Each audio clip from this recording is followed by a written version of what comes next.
ഇന്ന് ചീരയും മുളപ്പിച്ച പയറും കൊണ്ടുള്ള നല്ല ഹെൽത്തി ആയിട്ടുള്ള ഒരു തോരൻ ഉണ്ടാക്കാം. അതിനായി കുറച്ച് മുളപ്പിച്ച പയർ ഇവിടെ ഞാൻ എടുത്ത് വെച്ചിട്ടുണ്ട്.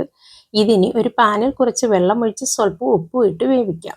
ഇനി ഇതിലേക്കുള്ള അരപ്പ് തയ്യാറാക്കാനായി ആവശ്യത്തിന് തേങ്ങ, 3-4 വെളുത്തുള്ളി, 2 പച്ചമുളക്, 1/4 ടീസ്പൂൺ മഞ്ഞൾപ്പൊടി, 1/4 ടീസ്പൂൺ ചെറിയ ജീരകപ്പൊടി എന്നിവ ചേർത്ത് മിക്സിയിൽ ഒന്ന് ചതച്ച് മാറ്റി വയ്ക്കാം.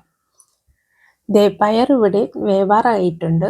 ഇതിനി അടച്ചു വെച്ച് അവിടെ ഇരുന്ന് വേവട്ടെ. ഇനി പാൻ അടുപ്പിൽ വെച്ച് ചൂടായാൽ 1 ടേബിൾ സ്പൂൺ വെളിച്ചെണ്ണ ഒഴിക്കാം. ഇതിലേക്ക് 1 ടീസ്പൂൺ കടുകിട്ട് പൊട്ടിയാൽ 3-4 ചുവന്നുള്ളി അരിഞ്ഞത് ചേർത്ത് മൂപ്പിക്കാം.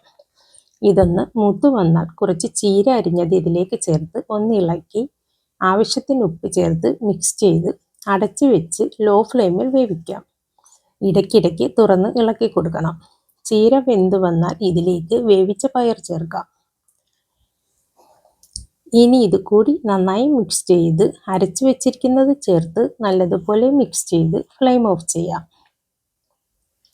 ഇത്രയുള്ളൂ, നല്ല ടേസ്റ്റിയായ ചീരയും മുളപ്പിച്ച പയറും കൊണ്ടുള്ള തോരൻ ഇവിടെ റെഡി ആയിട്ടുണ്ട്.